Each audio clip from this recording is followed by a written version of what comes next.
Wow, here we are again, and welcome to our audience. I just love these weekly lives because we are growing this amazing new earth and new earth communities around Australia and definitely around the world. And of course, as you know, this whole series is about encouraging people to not wait for a new government, heaven help us, and not wait for a savior and not wait.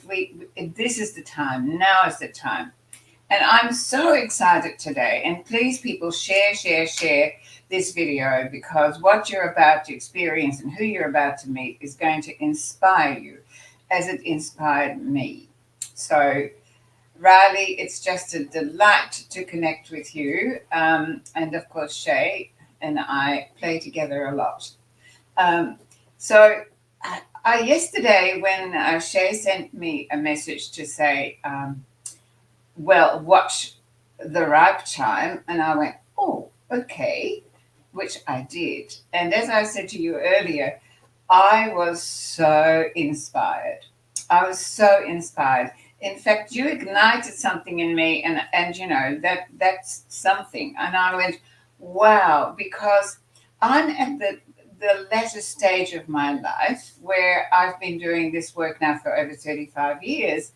And so to see you young guys moving forward with such passion and such love for the earth and for the food and for humanity, that it's like, wow, if I stepped off the perch, as my father used to say, right now I would leave it in beautiful hands.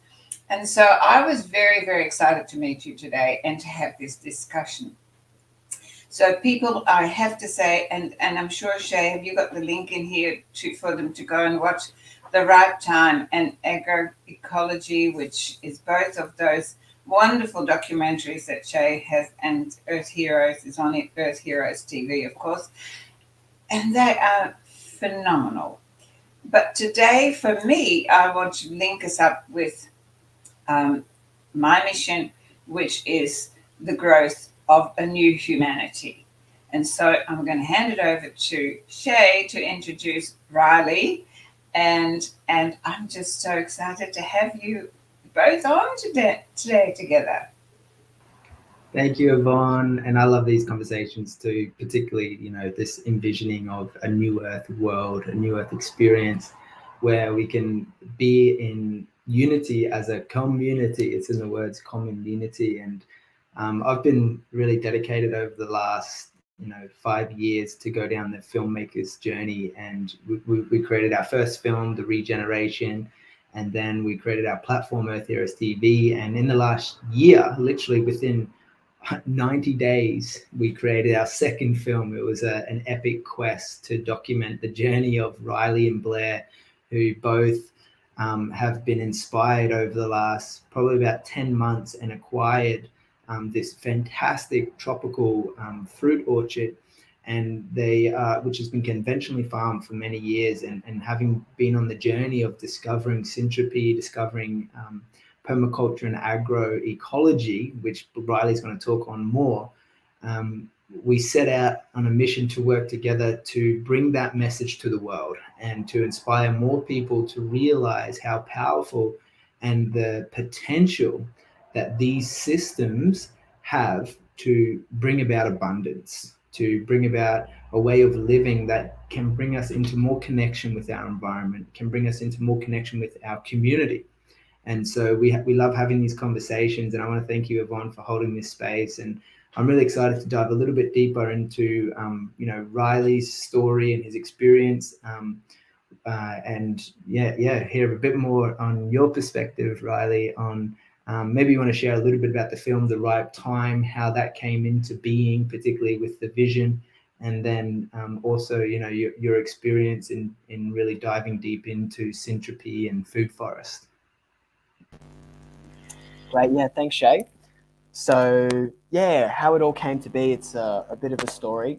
Um, I met Blair a couple years back. If you watched the film, you would have known. And we became really great friends. We both had a big interest in tropical fruit and food forests. So it was a big passion of ours. And we became really great friends. And we both shared this desire of getting onto the land and farming fruit and making our way in the world. And so that sort of combined. And then after a while, we both realized this is something that we were ready to do. A friend of Blair's reached out and offered to purchase some land so that Blair could get on and start farming fruit. And long story short, we decided that we wanted to do it together because we realized that two minds is better than one. And we began looking for the perfect property to start our tropical fruit farms. So we looked around and eventually we checked out quite a few properties. And we got to the one that we were on now, and we realized that this was the spot.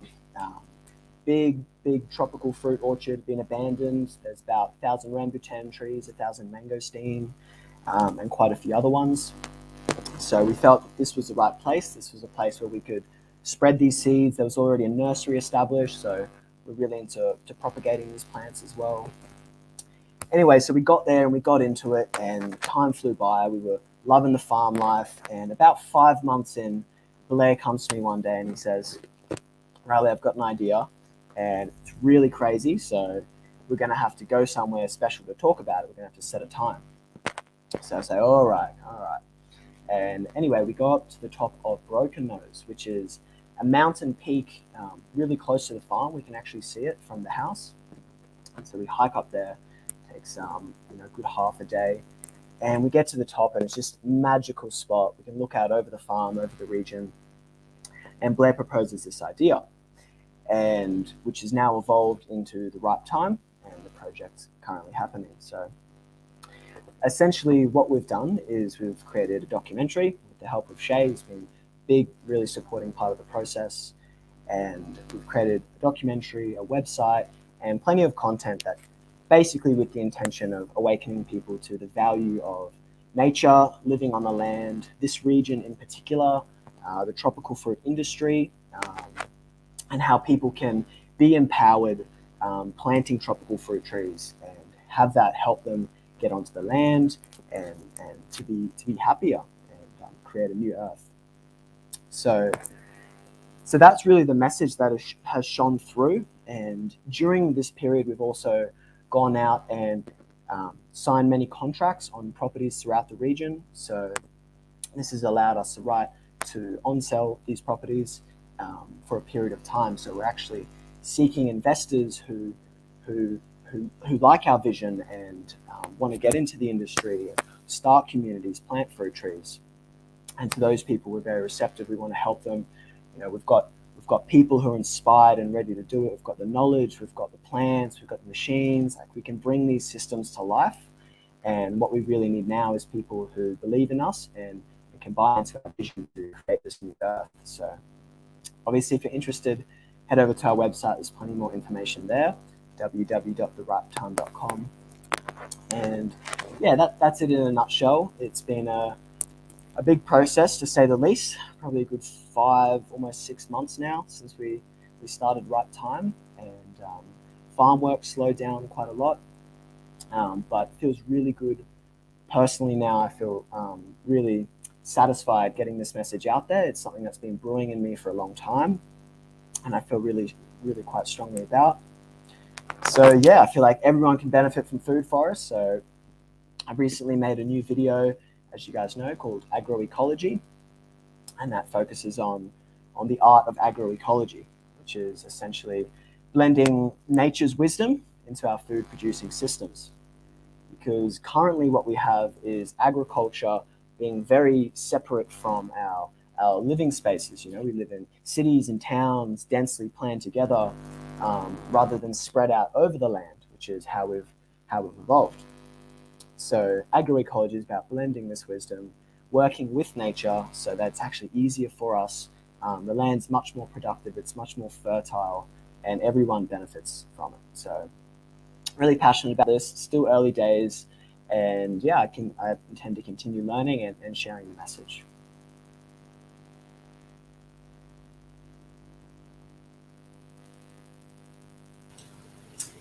Thank you. That is just so, it's inspiring.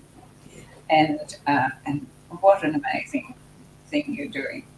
So, from my perspective, when I look at that, I look at I agree with the agroecology, and I want to move it across to it's no different to how humanity has been cultivated.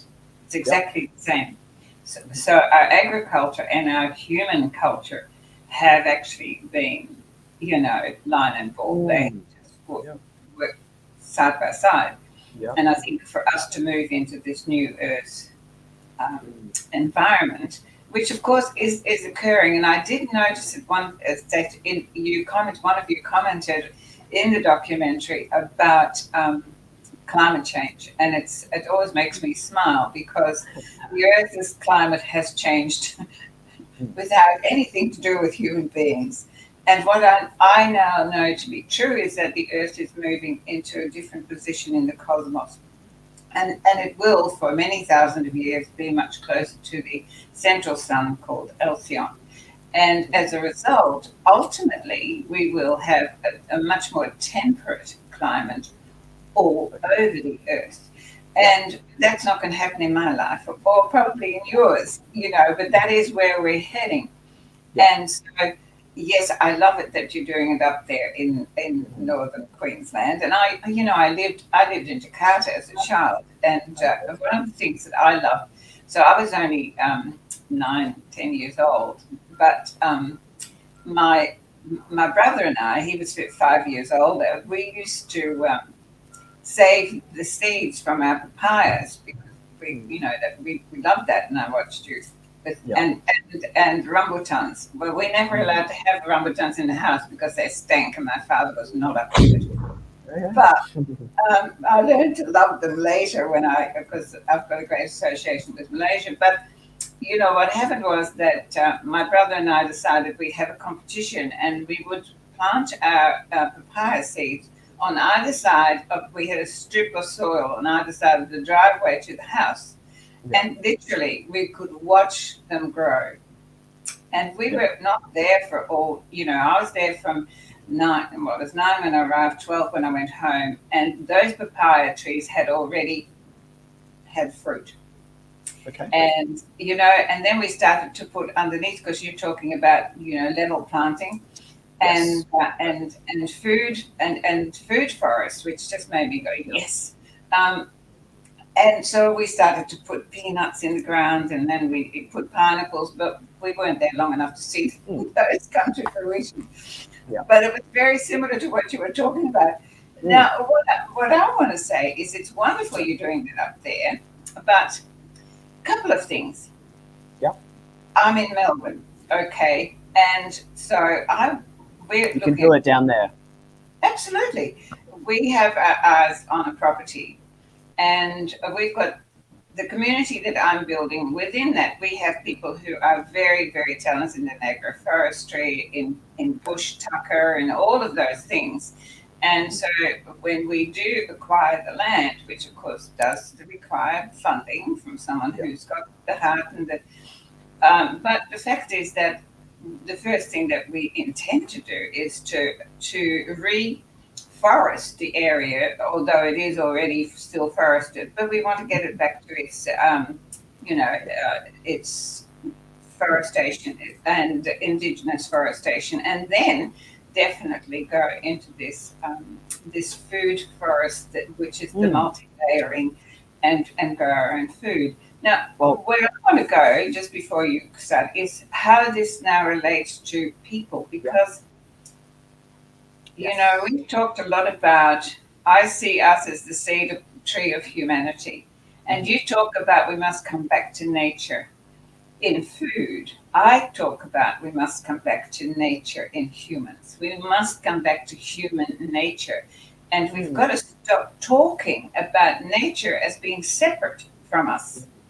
Because the syntropy that you're talking about has to come from us. We need to live in alignment with what we are, which is nature. So Totally. Everything you're talking about, we can translate into how we're going to live in this new environment, in this higher state of consciousness. And what you're doing is just an example of what's possible, not just for planting trees. And of course, we all know without a tree, we have no air. So, but also for how we plant our younglings, how we, how we grow. And I just love that. And I keep bringing it together that we've forgotten our human nature. And so I'm so grateful to you because what you're saying that you're doing up there, we can do down here, and we can do anywhere in the world. Anywhere. And it's being out in nature and growing this food that you actually connect with nature more and then your own nature. So very healing experience, whatever way you look at it. And yeah, I'm glad that you bring that up because there are actually many parallels we share between plants, and we are much more similar than we choose to believe we are with them. So, they need water, air, shelter, food, company, just like humans, right? 5 essential needs. So when we realize that, we can become better caretakers of the plants we love, and we can learn to read their signals and work with them. And as I talk about in the videos, this goes well beyond merely growing food. The food aspect of it will have a big impact from within, and it'll affect our consciousness, of course. But yeah, it's really about returning back to nature in its broadest sense. So that means community as well, and how we relate to ourselves and other things we do with our lives, our passions. So really, the reason I made the term agroecology is because I don't want it to be limited. People think, oh, it's just farming, growing food. No, this is more of a lifestyle, a way of living in harmony with nature. So it draws upon a lot of philosophies from permaculture that's more broader and looks at things like community and building shelters and tiny homes and all that sort of stuff, down to how we relate to ourselves and how relating to plants will help us relate to ourselves better. So.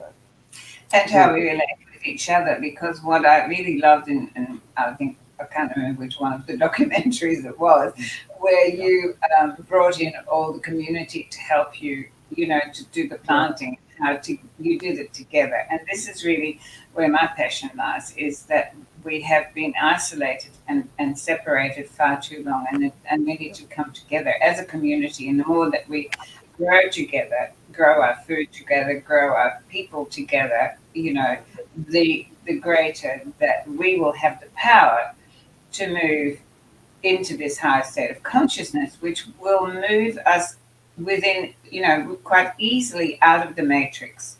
A lot of people are putting a lot of energy about having to fix things. I'm not about fixing things. I'm just about moving beyond things and taking us into a different place. And what you're doing is such a great example of that. You didn't wait for someone to give you permission. Your passion drove you, and you did what is unimaginable to people. Really, I do encourage you guys to, whoever is watching this, and share these documentaries, because they are so inspiring to see where 2 young guys get their heads together after they get their heads cleared and start to do miraculous things. But you know what I love about that is that when you follow your passion, what you came here to do on this planet, what you were incarnated for, when you get tuned into your vibrational signature that is unique and you follow that, things just happen. It's synchronicity in action, and it's so beautiful. And that is what I loved about watching you guys go. And I'm going, anyone who has a passion, anyone who tunes into this signature within themselves, whatever it may be, when you follow it, the steps are laid out in front of you. And this is really why I'm saying, what am I doing with these 2 beautiful young men? Because the steps have brought you to me and me to you. And I do feel that there is still some old wisdom that I can share with you. And I think, to see this energy that you both radiate with what you do and your passions, that is just such an amazing example, and it's a way showing of this is how you step out of the matrix. This is where you go beyond. And I know at one stage you and Blair were walking in amongst nothing and saying, well, I don't know about the rest of the world, but none of it has affected us, you know. And I went, yay. And you know what? I live in the middle of the city. Well, not quite. I've got the sea on one side. And it hasn't affected me very much either. There's very little. I've just walked through it all where I went somewhere last weekend, and apparently we were supposed to show that we had, you know, whatever we'd done, and I don't live in that place. And I thought, well, I haven't come all this way not to do what I want to do.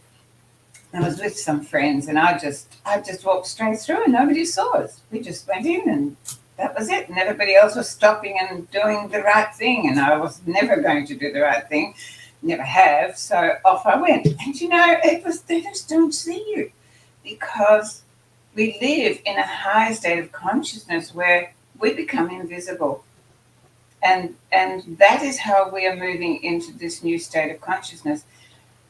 So yeah, very excited. Come on, Shay. Thanks. How did you feel when you were doing this documentary, when they approached you? Yeah, it was really fascinating, actually. How I call it synchro destiny. Yvonne and we've talked about this in other podcasts. I highly recommend you go back and watch them. But how these miraculous events, you know, magnate and attract us to come together for a common cause that is bigger than oneself. You know, it's for a greater good. And that happened when, you know, I got a phone call, and it was Riley, and he was like, yeah, man, I just watched the regeneration. I'm inspired by what you guys are doing. We're local.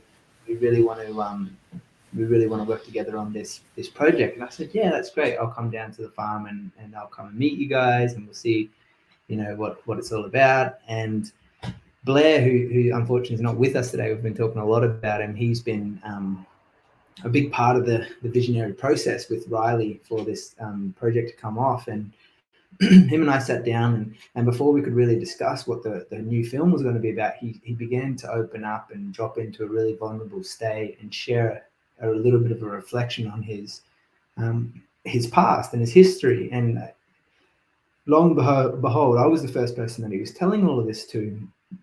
He must have just felt comfortable with me. We were sat in the orchard with all the fruit trees, and he began to share what he shares in the documentary, which has now gone public, but a little bit of his history and his past. And he knew that he wanted to make a change. And it was just synchro destiny. There was the synchronicities that, you know, there were a lot of parallels between his past story and my past story that I had also worked through and overcome and let go of, and needed to really free myself of the riddled anxiety of fear of what other people would judge me for and think about me, rather than bringing it back into my body, empower myself, and realize that if it's to be, it's up to me.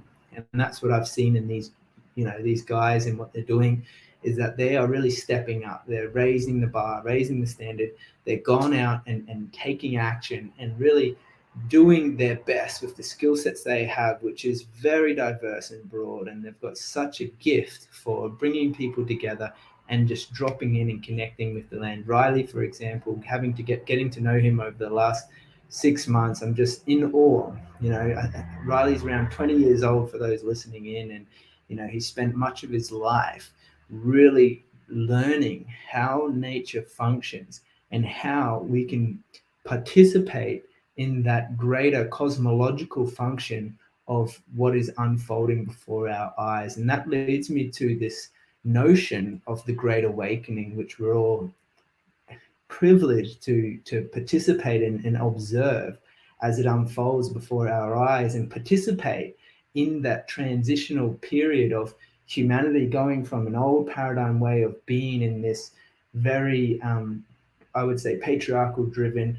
colonialized, you know, consumeristic, capitalistic, corporate world and moving into, you know, this new reality, and given respect that we're still in the transition and in a transitional period, it can be very challenging for many people. I know for myself, going through an identity shift, the scariest thing about being in the transition is the unknown, is the uncertainty, and waiting for that to unravel itself. And it was just so beautiful that the connection that I made with Blair and Riley instantly sparked, you know, this, and it really ignited this sense that this was meant to be. You know, we are not necessarily, you know, controlling our lives all the time, but we're divinely guided to this moment, and that there's, you know, greater cosmological forces that is also contributing to this massive shift that we're all contributing to, you know, this greater planet that we're all living on is living and breathing with us, as we're talking about being a part of nature. And it just so happened that we were all in that same state of awareness, where we had consciously chosen to direct our lives in this way. And it led us to this moment in time where we were, you know, at times we had to take a deep breath and we're like, is this really happening? You know, like, and not only is it happening, but it was happening fast, like a click of a finger and the next thing was coming, and a click of a finger and the next thing was happening. And to share another story on that, I'd love to invite Riley to share on another synchronistic event that had happened in the lead up to the property, which he briefly spoke on when Riley was going through the process of visioning all of this coming into being. And it's a miraculous story that really highlights and shows significance to how amazing these synchronicities really are, as a sign and a message for us to realize we are on path and we're on track and we are divinely guided, essentially. So Riley, if you wanted to share a little bit on that story, it's a beautiful story. Yeah, totally resonate with the synchro destiny concept. I felt that really strongly in my own life, and this whole project's been like a big flow, and we've chosen to go with it. We've put our intent into it, but it's definitely taken us. So yeah, the vision board. So before everything came about and we moved on to the farm, I'd known that I want to set up food forests for many years by this point, and every day I would visualize, see the food forest, with my eyes, and that's what would get me excited, and that's where that fuel would come from. And so as I was making this vision board, I was getting different photos that represented things that I wanted to bring into my life. And one of those things was nature. And so I searched up on Google Images or something. I searched tropical nature, rainforest. And I found this photo. One of the photos popped up. I liked it. So I said, yep, that's the one. I'm going to take it. And didn't connect the dots at the time. I had no idea where it was. Could have been anywhere in the world. And I put it on my vision board and went about my life. About a year, I thought nothing of it. And every day I would look at it. I would feel the feelings. And then it was only one day whilst we were at the farm that I was gazing at the vision board and things clicked for me. I said, hey, that looks very familiar. And so I pulled it off the wall and I ran outside and I looked up, and yeah, the picture that was on the vision board was actually of Broken Nose, the peak that we've been looking at for months and months now. And it was taken on the road that we now lived on.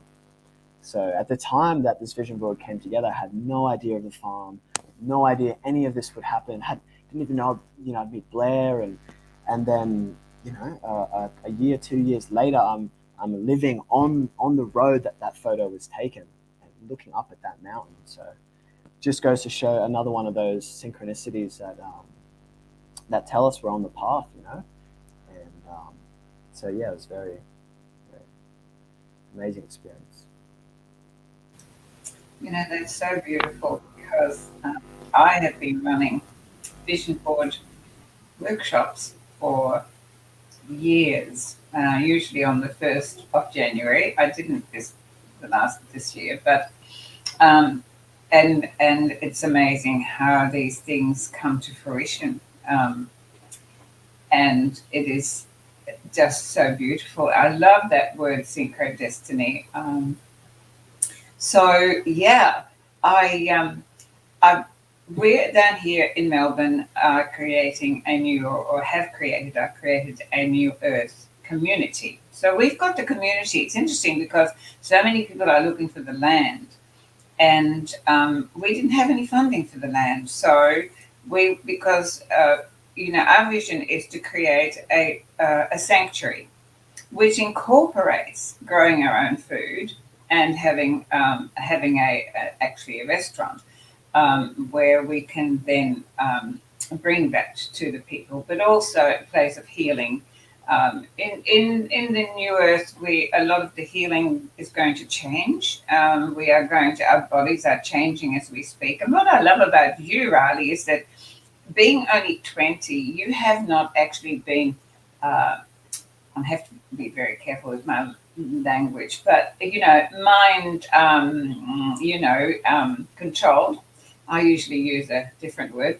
By the masses for too long, and so you were able to keep your signature alive. You knew right from the get-go that this was your passion, and so you haven't really had the time to be manipulated out of that, and that is just so wonderful to see. And what that does for me is to show that when we prepare our children of the future and our younglings in these new school systems that we're creating, and we allow them to grow organically, like food, like trees, like everything in nature, then we're going to grow a lot of Rileys. And I think that's pretty damn good. And a lot of Shays. I'm all for it. Because I'm about growing people. So and that's just so beautiful to see. So no, we don't have the land as such, although the land is looking at us and blinking at the moment. So if there's anybody out there who really wants to make a big difference in the world and down, wherever you are, and you want to invest in new earth creation of a sanctuary of healing and of bringing us back to nature, because we have in the community all the people that we need to get it going. So, but one of the things that really ignited my interest in you was this multi-level planting. So Shay and I have been talking a lot with Sovereign about companion planting. And that is really what New Earth communities of people are about. It is companion planting. It is bringing people of a similar vibrational frequency together, to work together, to live, to create together. Not necessarily to live together. I'm not big on communes. I think I'm in the wrong era for that. I was never a hippie. I'm a bit of a 5-star girl. However, but the community, when we have a common vision, there is nothing more powerful. And that's why you needed Blair, and Blair needed you, because together you had a common vision that was so much more powerful than what you already had there. And so you were brought together for that reason, and it's so exciting. So now I've lost my train of thought, really, but it'll come back. So when we create these communities of healing and of bringing ourselves back to the earth, because that's what all this is about. The planet is moving, whether we like it or not. It's going places, and we either go with it or we fall off it. It's really, there's no option here. If we are, at that place where I say the rubber hits the road, we have to make a decision. Are we going? I think I wrote about it this morning. Are we going to stay in a state of hypnosis and amnesia, or are we going to leap into the unknown? And I have to smile when Shay says that's scary. For me, that's just exhilarating. So I spend my whole time in the void. I don't know what's going to happen in the next moment. I didn't have no idea I was going to have this wonderful time with you, Riley, today. See, these things just pop up, and I'm ready for it. When actually at this stage of my life, I should be sitting up, with my feet up and doing nothing. or and that's not my mission. So when we're talking about this multi-level planting and companion planting, but I'd like you to talk a little bit more about that, because I can see these food forests where we have the canopy, protecting the plants below it, and so we can grow our vegetables and whatever, our fruits and vegetables at different layers all together, and that, as you so beautifully speak of, also prevents the bugs and all the things that might destroy it. And that is no different in humanity, in human nature. When we are in a community where we take care of each other, where we have each other's backs, where we take care of the younger ones and the middle ones and the older ones, it's exactly the same. And this is what I keep coming back to, is that it isn't any different. So, agroecology and human ecology are the same. And we've both been messed about with, and we've both been genetically modified, and we've both had the life sucked out of us. No different. And so that's what I want to bring this emphasis on. It's no different. We are all having to do this together with Mother Earth. Yeah? So one of the reasons we named the project The Ripe Time is because we genuinely believe that it is the ripe time to follow our highest excitement. So coming back to the topic before of synchrodestiny, I feel like within all of us, we do have, in our hearts, there's a yearning, there's excitement, there's passion. And, most of us are maybe a bit numbed out to that or distracted from it and haven't chosen to pursue it because of the fear and because of the mental conditioning, as you've spoken about before, which, don't worry, I've got plenty of it, but I've been doing the unlearning and following my heart again. So, but yeah, as you mentioned, the stratas, I call them. So that's the different requirements for sunlight that plants need. And really, it's a very obvious principle of nature. If you've ever looked in a forest, you'll notice there are multiple levels of trees. There are plants down at the forest floor. So they clearly don't want full sunlight for all of them. However, in our agricultural systems, almost everything gets full sunlight. It's a monoculture. Now, plants are like humans. They wouldn't like that. If I were to strap someone out in the field all day, they would get sunburnt. Humans are medium strata beings. We're not meant to get full sun all the time. So when we apply this principle, it's exactly as you said. There's relationships that happen between these plants that our minds don't always understand. They can't always grasp, but we know they're there because we see the health when the system works together. And I like the analogy of, the trees above them being the elders of society, and then casting the shade and creating the environment for the young ones to come up. And then as their time comes, there's this transition, this natural succession that happens. And I definitely feel that, plants, they're meant to be together. And this is part of the wisdom that we can bring into food producing. Thanks for sharing that, Ra. That's so awesome, man. Yeah, it's quite exciting because, this vision for the new earth, living, lifestyle, being, it's this interconnected, natural phenomenon that we've unfortunately, to our detriment, been disconnected from our societal framework. And moving forward, really excited and had a great conversation with one of my dear friends who has a significant amount of capital and is looking to invest in this kind of this opportunity to give back and be of service and meet that need of contribution in a big way. And I'm really excited. We're going to invite her on to this conversation in a couple of Thursdays' time when she's free. She's got a lot to share in this space, so we're really excited for that coming up in the coming weeks. But keeping it relevant to today's conversation about the right time, I wanted to share just a quick snippet for you guys so you can see the trailer of the film and you can enjoy the inspiration and the feeling. It's only 1 minute and 11 seconds, 111. It's really quite an inspiring little film. I'll bring it up on the share screen so you guys can enjoy it as well.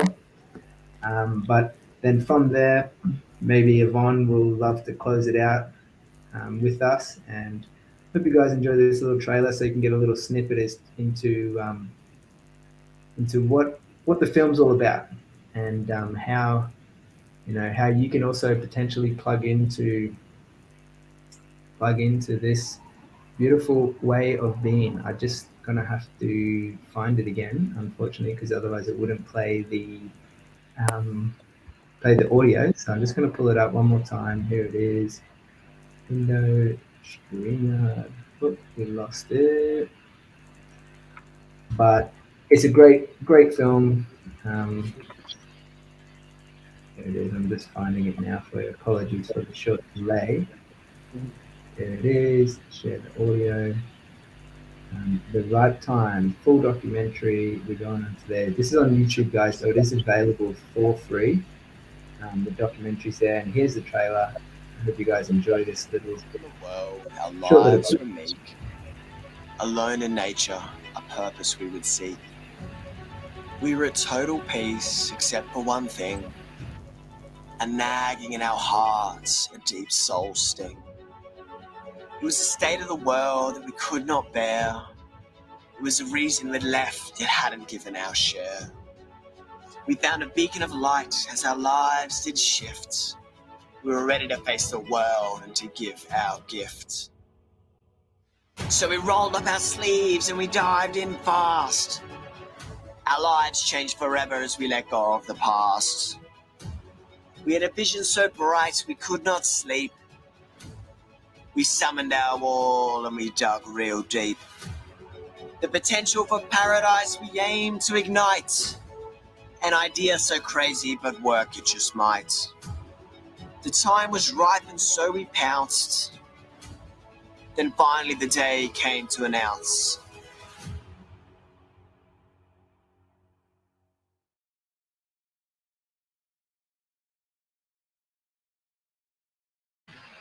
There you have it, folks. Cute little, awesome little inspiring documentary, and yeah, big thanks to Riley and Blair for having this vision to bring about this potential. And Yvonne, thank you for this amazing channel and podcast and live video recordings that you do with the Ascension Wisdom TV. Yeah, we'd love to hear from you if you have anything else you want to share, Yvonne. Well, look, when you were talking, Riley, about the stratas, as you know, Victoria's had some really big fires, and my son works for Parks Victoria and has been involved in the fire side of that for many years. And I remember when the big fires destroyed Marysville, which was a place that I absolutely loved. I kept going back there, and I said to him, "So why are all the wattles growing?" And he said, "Mum, they have to, because they will protect the new seedlings of the gums. And once the gums get big enough, then the wattles will die back." And I hadn't been aware of that.